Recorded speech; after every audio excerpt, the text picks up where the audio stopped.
Salut, salut. Bon, voilà. 5 mois de thé, sixième injection faite hier. Donc voilà, je vais faire un petit peu le point sur mon évolution.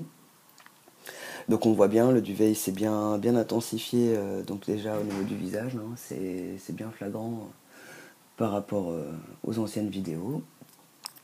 Au niveau du visage, les traits sont un peu plus marqués, mais en tout cas je le vois surtout au niveau du regard. Je trouve que mon regard il est beaucoup plus...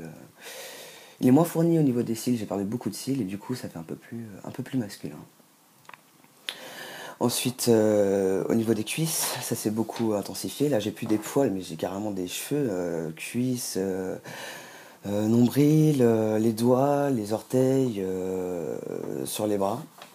Donc, c'est carrément du gros duvet noir maintenant qui apparaît et plus du petit duvet de jeune homme. Donc voilà. Au niveau de mon corps, j'ai pu remarquer que j'avais des sensations d'étirement. Surtout le matin, j'ai besoin de m'étirer, mais à fond. Et ça me fait comme si mon corps était en train de se détacher. Bon, c'est imagé, hein, mais on voit bien au niveau des articulations que ça s'est étiré et on voit mieux distinctement les membres. Voilà. Donc j'ai perdu pas mal de masse grasse, donc c'est pour ça aussi que ça se dessine pas mal. Et j'ai pris pas mal en muscle aussi. Là, j'ai pris 6 kilos depuis le départ. Donc en 5 mois, j'ai pris 6 kilos quand même. En gabarit, donc ça se voit bien au niveau des épaules, au niveau du dos, au niveau des fesses. Comme je disais, j'ai le cul qui est plat maintenant. Ça fait bien un creux sur les côtés, donc c'est vraiment un fessier qui est masculin. J'ai plus du tout sur le côté ces poignées d'amour. C'est vraiment très fin, bien dessiné. On voit bien le V tout autour, donc il n'y a plus du tout cette sensation d'arrondi. Au niveau de la peau, j'ai senti que j'étais bien desséché. On sent que ça forme une carapace. Donc dans un premier temps, ça sèche bien. Ça a tendance à craquer. Donc pensez à vous hydrater. Moi sur le ventre, j'ai cru que j'allais avoir des vergitures tellement c'était sec, c'était strié. Donc j'étais vite à la pharmacie. On a réglé vite le problème avec une crème sur grasse et puis un gel douche sur gras aussi. Donc vous inquiétez pas, si ça vous arrive, ça part en une semaine. Moi j'avais plus rien, ma peau était redevenue hydratée. Mais c'est vrai qu'elle est moins douce, elle est plus dure. Plus dur, on sent plus qu'on a la peau un peu comme une carapace, comme je disais. Au niveau de la voix, bah, c'est stabilisé. J'ai un peu moins les aigus qu'avant. Je vois bien quand je chante aussi. Quand on chante, on a tendance à avoir des repères, à chercher un peu à monter. Et puis là, bah là, ça descend naturellement. On a tendance à parler en descendant, en terminant les phrases plus en descendant. Donc moins en montant comme on l'aurait fait comme avant. Donc c'est vrai que la voix n'a plus les mêmes gammes. J'ai senti comme si ça faisait un peu, vous savez, quand on a une laryngite, quand ça vient bien serré au niveau des cordes vocales.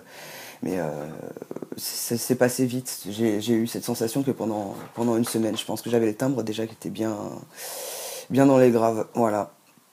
Avec donc l'endocrinologue, on a parlé du produit donc Androtardil que je prenais toutes les 4 semaines. Donc j'avais une ampoule entière de 250 mg que je prenais toutes les 4 semaines. Pour ma part, j'avais eu des problèmes cardiaques. J'ai eu une opération il y a 5 ans de ça. Donc ça me faisait des petits pics, des petits picotements au niveau du cœur et des palpitations. Donc dès la première injection, moi j'ai senti que ça me fatiguait et que ça me faisait des sensations comme si ça serrait le cœur. Donc j'en ai parlé avec mon endocrinologue. J'ai pris rendez-vous un mois avant les 6 mois, pardon. Quand j'ai vu que les résultats sanguins étaient un peu critiques et que j'avais ces sensations-là, moi je me suis affolé, donc j'ai pris rendez-vous plus tôt et il m'avait conseillé donc le Nebido. Le Nebido, ce serait un produit qui aurait tendance à se prendre moins régulièrement, qui agirait 4 à 5 mois si je me plante pas, suivant les personnes, et qui aurait tendance à faire moins de pics. Au niveau de la testo, ce serait beaucoup plus stable, donc ce serait beaucoup plus supportable. Le désavantage, c'est que ça a un coût. Ce serait dans les 150 euros et ce ne serait pas remboursé. Donc pour l'instant, je suis resté à l'Androtardil. J'ai divisé ma dose en deux. Donc je prendrai la même dose que je séparerai en deux. Donc ce serait une demi-injection donc toutes les 2 semaines.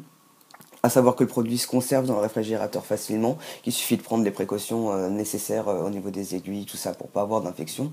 Mais le produit, une fois qu'il est dans la seringue, on peut l'utiliser sans problème 2 semaines après, voilà.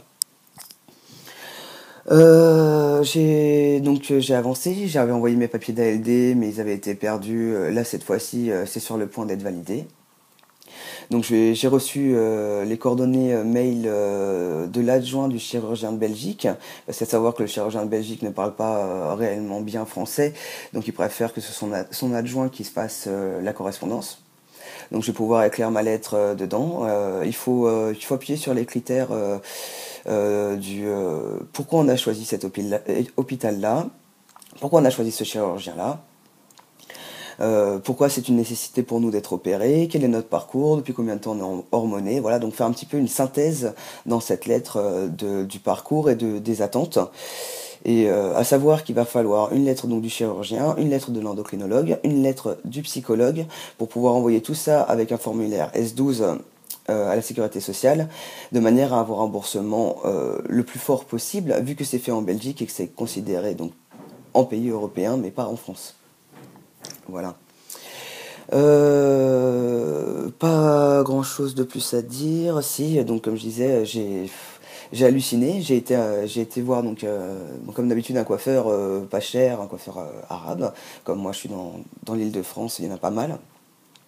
Et donc comme le duvet était bien épais, j'en avais carrément sur les joues. Bon, on m'a dit que après, mais ça faisait pas super propre. Le coiffeur m'a gentiment proposé, donc comme il était barbier aussi, de venir tailler la ligne, le collier dans le duvet. Donc je m'y attendais pas du tout. Je pensais pas passer aussi bien et je pensais pas surtout que c'était possible de le faire dans le collier. Donc j'ai été super ravi. Je suis sorti de là, j'étais tout content. On se sent tout de suite euh, valorisé en tant qu'homme. Donc c'est vraiment agréable, voilà. J'ai encore quelques surprises au niveau de mes proches qui continuent à employer le pronom féminin et à essayer d'insister sur le fait que je suis biologiquement la mère de mon enfant. Donc ont tendance à employer le maman en parlant à Gabriel de moi, Gabriel qui est ma fille. Donc c'est assez compliqué. Là j'envisage de déménager, de changer de ville dans les 3 4 mois à venir parce que c'est comme assez prenant de d'être appelé à ça. Moi je l'oublie, j'ai oublié mon ancienne identité. Quand je dis oublier, c'est-à-dire au quotidien je le vis beaucoup mieux, j'ai plus beaucoup de dysphorie, je me vois comme je veux dans le miroir, mis à part au moment de prendre la douche où on se déshabille. Et là, sans les opérations, c'est vrai que ça fait un petit rappel, c'est pas très agréable, mais bon, on le sait, on est habitué à ça, hein, moi ça fait 27 ans que je vis ça, donc mais c'est vrai que plus on avance dans la transition, plus on voit son corps. Moi, je commence à avoir une bonne musculature, je commence à avoir la barbe, je commence à bien voir les traits de mon visage. Plus on avance vers soi, et plus il est compliqué quand même de garder ses attributs féminins. C'est pas seulement dans la vie sexuelle, c'est pas seulement l'appréhension des gens qui voient votre corps comme ça, parce que moi, la plupart de mes amis sont au courant, ils savent que je ne suis pas encore opéré. Donc, je me dis, même si ça venait à arriver qu'ils ouvrent la porte de la salle de bain, ou je ne sais pas, qu'on aille à la piscine et que ça se voit un petit peu, ce sera toujours moins choquant que moi, ce que je ressens dans le miroir. J'ai vraiment cette sensation à chaque fois d'être surpris. C'est étonnant, hein, au bout de 27 ans, de se déshabiller et puis de se dire ah bah tiens. Mais c'est vrai, c'est désolant quand on se déshabille le soir et qu'on a vraiment cette poitrine qui est divisée pour ma part. Moi, j'ai vraiment le haut des pecs qui est fait et c'est arrondi en bas. Et du coup, c'est frustrant. Alors on aura tous le même réflexe de mettre la serviette ou de mettre ses mains pour essayer de se persuader, de se dire ça va aller, dans quelques temps ce sera comme ça, essayer de se voir de profil, d'adopter des positions en photo ou devant le miroir comme je disais pour essayer de se visualiser. C'est d'ailleurs quelque chose de très important. J'ai remarqué que la plupart d'entre nous faisaient ça, aller chercher à se projeter, à se faire la barbe au crayon dans les premiers temps, ou comme avec le binder, essayer de mettre des t-shirts et enfin pouvoir se regarder. Je crois que le plus important pour nous dans notre transition, c'est pas essentiellement le regard des gens. On est mal à l'aise vis-à-vis de ça, mais on n'en a pas besoin réellement. Ce qu'on a besoin, nous, c'est vraiment de se voir.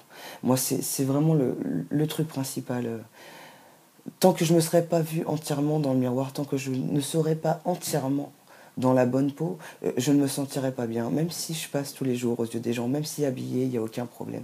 Tant que moi, je ne pourrais pas être soulagé de ça, ne plus avoir sans arrêt ces petits flashs qui me ramènent à mon identité première, à ce corps biologique. je ne serais pas totalement soulagé, je pense. Je disais que j'avais réussi à me débarrasser de cette sensation d'avoir l'envie de me détruire. Ce mois-ci, elle est revenue par instant. Elle est revenue par instant parce que c'est vrai que je me suis vu plusieurs fois insatisfait. Insatisfait. On a l'impression que ça n'avance pas assez vite, que quand on a des petits rappels, des gens qui se trompent, ou tout simplement qui voient simplement qu'on n'est pas encore tout à fait homme et qui viennent employer le féminin, ou qui voient les papiers. Moi j'ai encore mes papiers au féminin et on a deux types de réponses. Soit on me demande est-ce que c'est votre femme, est-ce que c'est votre mère, qui est cette femme en fait sur la photo, qui est cette personne qui porte ce prénom féminin. Pourquoi vous me présentez cette carte-là? Bah, dans la vie de tous les jours, c'est pas évident. C'est pas évident parce que ces gens-là vont voir cette identité-là et vont se dire que eux se sont trompés, qu'ils voient un homme, mais que c'est bien femme sur le papier. Donc ils vont bien employer le pronom madame, ils vont bien insister. Au revoir madame. Oui madame, un tel.